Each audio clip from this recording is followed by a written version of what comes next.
buenos días, por aquí estamos. Primero quiero decirte algo y te doy la bienvenida con esto. Aunque no veas que a la misma hora suba este video, esta transmisión, no quiere decir que no va a llegar. Tienes que aprender a esperar los tiempos de Dios y quizás Dios te puede hablar cuando te reúnes inmediatamente con Él, así como te va a hacer esperar en algunos momentos para ver qué tanto estás dispuesta tú de quedarte ahí hasta que Él llegue y te hable y te entregue lo que tiene para ti. Muy buenos días, Dios te bendiga y te guarde. Que el Señor abra camino hoy en donde tú entendías que ya era imposible, que ya era muy tarde, pero Dios es experto en llegar a las 11:59 antes de que amanezca. Hoy traigo una enseñanza muy poderosa en el Espíritu, por el Espíritu de Dios, y esto lo vamos a tratar acerca de la historia de Daniel en el capítulo 1, en el libro de Daniel. Esto está en el Antiguo Testamento. Wow, ¿y cómo yo voy a enganchar esto con el orar por mi esposo, por mí? De la siguiente manera. Yo sé que muchas veces has escuchado de que Esther, Dios le puso gracia y ella pudo ir delante del rey a hacer la petición y el rey pues se enamoró de su esposa y estuvo con ella y eso fue Dios que lo hizo. Pero no fue la única que recibió la gracia. La gracia es algo que está allí para ti, para mí en todo momento. Pero antes de llegar a tener gracia y a recibir ese favor de parte de Dios, le antecede algo, y es de nosotros para con Él. Y en el capítulo 1 del libro de Daniel, vemos que Daniel, junto a 3 amigos, Ananías, Misael y Azarías, estos fueron escogidos porque eran del linaje real de los príncipes del pueblo de Israel, y ellos, Nabucodonosor en ese tiempo que había enviado a buscar cautiverio el pueblo de Israel, mandó a separar jóvenes para que estuvieran en el palacio. Yo quiero que escuches bien las características de ellos.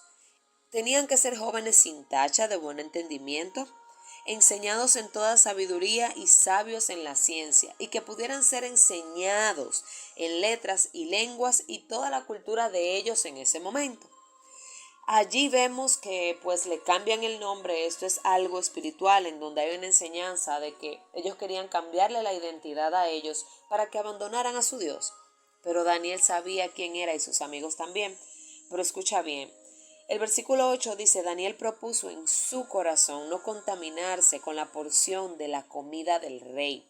Aquí vemos literalmente el alimento, pero había un significado porque había cosas que ellos consumían que en cultura, en su pueblo, esto le era impedido alimentarse por cuestiones de que en el Antiguo Testamento habían leyes sanitarias, habían cosas que se tenían que delimitar de esta manera porque Dios todo lo sabía, sabía acerca de la salud, sabía cómo se manipulaban muchas cosas y esto contaminaba el cuerpo, y Dios siempre ha querido guardar el templo. Esto cambia en el Nuevo Testamento por muchas razones, pero en el Antiguo Testamento, cuando Cristo aún no estaba, cuando no todo era purificado y santificado por medio de Jesucristo y el Espíritu Santo, pues habían normas y cosas que habían que cumplirse, y también como te digo, por la cultura y la época en la que estaban. Sin embargo, cuando Daniel dice esto, en ningún momento vemos que él oró y Dios le dijo: diles que no vas a comer el alimento. No, y aquí es donde voy. Cuando Dios ve que hay un corazón dispuesto a hacer algo que le agrade a Él, a no contaminarse de lo que no es de Dios, Dios no tiene que haberlo revelado, porque esa es la esencia y la naturaleza a la que tenemos que alcanzar cuando somos hechos hijos de Dios: parecerme cada vez más a Cristo y a mi Padre. Y Daniel dispuso en su corazón esto, y esto arrastró a sus 3 amigos a hacer la voluntad de Dios. Y el eunuco, el jefe encargado de estos muchachos, ¿verdad? Pues obviamente le iba a decir que no. Más adelante lo dice, pero anticipada la respuesta de ese eunuco, ya Dios dijo: puso Dios a Daniel en gracia y en buena voluntad con el jefe de los eunucos. Y luego allí es que vemos que el eunuco le responde, y Daniel más adelante le dice: yo te pido que tú lo hagas. Haz una prueba de 10 días y después de eso veremos qué sucede.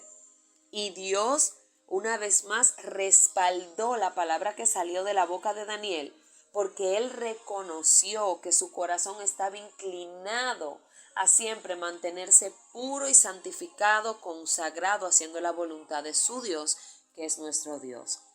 Más adelante vemos en este libro de Daniel que hay muchas revelaciones, muchas visiones, sueños que él recibe, pero no era porque Daniel clamaba por ellos, sino por el corazón que él tenía inclinado a hacer la voluntad de Dios. Por eso, más o menos creo que en el capítulo 10, vemos que ahí dice que Daniel propuso en su corazón entender la voluntad de Dios y humillarse delante de él. Y ahí Dios envió la respuesta y le abrió la oportunidad a recibir una revelación muy profunda, porque el profeta Daniel pues fue uno de los profetas que recibió revelaciones del Apocalipsis, muy adelantado al tiempo donde él existía. Pero vuelvo atrás, que es lo que hoy quiere Dios y el Espíritu Santo, que tú y yo recibamos y apliquemos en oración. Cuando buscas honrar a Dios en tu corazón, Él pone gracia en ti para que puedas hacer lo que debes de hacer, no importa delante de quién Él te envíe. Dios respaldará nuestras acciones cuando queremos en nuestro corazón glorificar su nombre. Como hijos de Dios, nuestro corazón debe de ser enseñado a hacer, pensar, accionar cada vez más como Él, que por nuestra propia humanidad, nuestro propio entendimiento y nuestra propia naturaleza caída. Cuando Daniel propuso en su corazón esto, y esto arrastró a sus amigos, porque él era un ejemplo, aquí vemos un espíritu de liderazgo en Daniel. Él arrastró por su comportamiento a sus amigos. Y esto hizo que Dios le diera conocimiento e inteligencia en todas las letras y ciencias, y entendimiento en toda visión y sueño a Daniel. Dios le revelaba interpretación y sueños a Daniel. Esto fue un plus que le fue dado a Daniel, porque él fue el primero en disponer el corazón a no contaminarse de lo vano que no venía de su Dios. ¿Cómo lo aplicamos a tu vida? Muchas veces Dios te va a pedir que hagas cosas.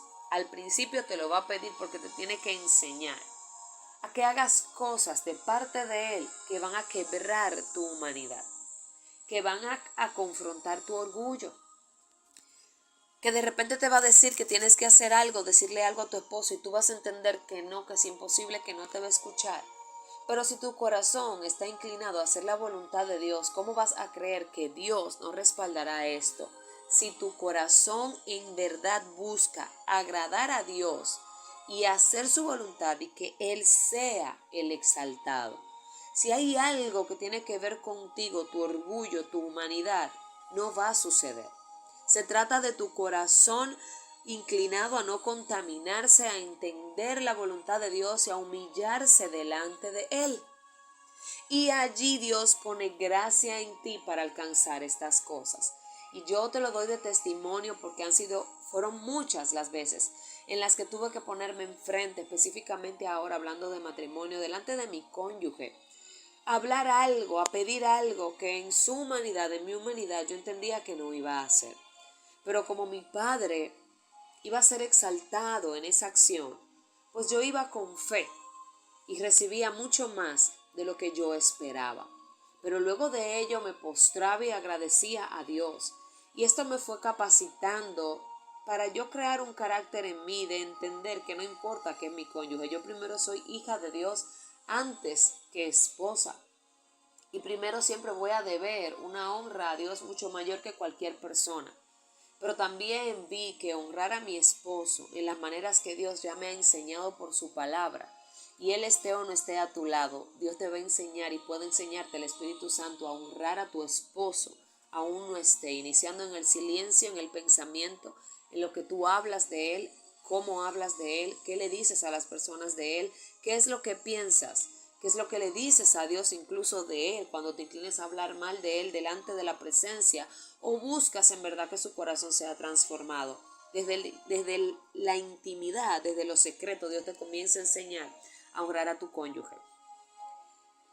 Y yo puedo decirte que he recibido bastante de ello, pero también Dios te va a llevar a honrarlo a Él, y vas a entender que honrar a tu esposo en muchas de las maneras que te dije y muchas más que Dios te enseña en la palabra, al honrar a tu esposo honras a Dios. Sabes, anoche aprendí que con mi pastor, y el Espíritu lo trae para ministrarlo también, que el primer milagro que hizo Jesucristo, que fue en las bodas de Canaán, el primer milagro fue para beneficio de un matrimonio, para honrar al esposo y honrar a la familia, para que comenzara con honra ese matrimonio. Y la primera creación que Dios hizo en sociedad fue Adán y luego Eva como matrimonio. Dios es pro familia. Él ama la familia, Él ama el matrimonio. Eso lo diseñó Él. Tienes que romper con ese pensamiento de que Dios no es. Ahora bien, si tu matrimonio fue puesto sobre escombros por medio de una relación adúltera, si no vino de forma sana de Dios, obviamente que si estás con un hombre que no es realmente el de tu pacto, entonces no creas que estás en el lugar aquí para que Dios restaure ese matrimonio, sino para que tú seas restaurada, que me escuchas, y tú sueltes ese varón de Dios que tiene un lugar donde su esposa está clamando en este momento para que regrese a casa a hacer la voluntad de Dios. No se trata de si tienes un segundo matrimonio, porque no habías llegado a los pies de Dios antes.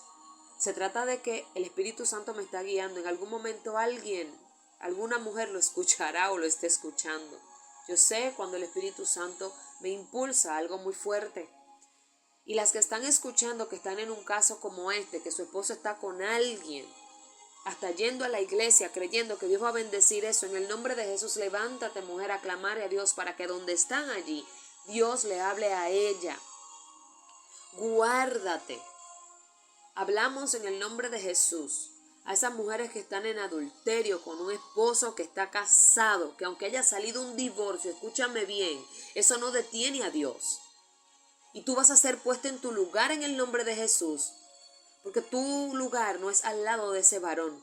Él ya tiene una familia, tiene hijos, tiene un pacto, no importa si hay un hijo ahora. Dios lo quiere devolver a su casa en el nombre de Jesús. Y tu mujer no te vas a detener porque tu esposo esté con nadie, porque eso no limita la mano de Dios. Si Dios pudo hacer que Daniel estuviera en un foso de leones y ningún león le pudo comer, eso es peor. Si Dios pudo, por el Espíritu Santo, resucitar a Lázaro, ¿qué hay después de la muerte? Vida eterna. Pero sin Cristo no la hay y Dios resucitó de los muertos. Para Dios no hay nada imposible. Aleluya. Hoy oramos en el nombre de Jesús, Padre. En el nombre de Jesús, cada cónyuge, esposo y esposa, inclina su corazón a no contaminarse de lo vano, de lo imperfecto, de lo impuro, de lo dañado, de lo sucio, de lo torcido del mundo. Padre, en el nombre de Jesús, todo esposo y esposa inclina su corazón a entenderte y a humillarse delante de tu presencia, a inclinar su rostro a hacer tu voluntad, a dejar todo lo viejo atrás en el nombre de Jesús y a traer todo lo nuevo tuyo, Señor, a sus vidas para que pronto salga a la luz. En el nombre de Jesús, hecho está, hecho está, hecho está.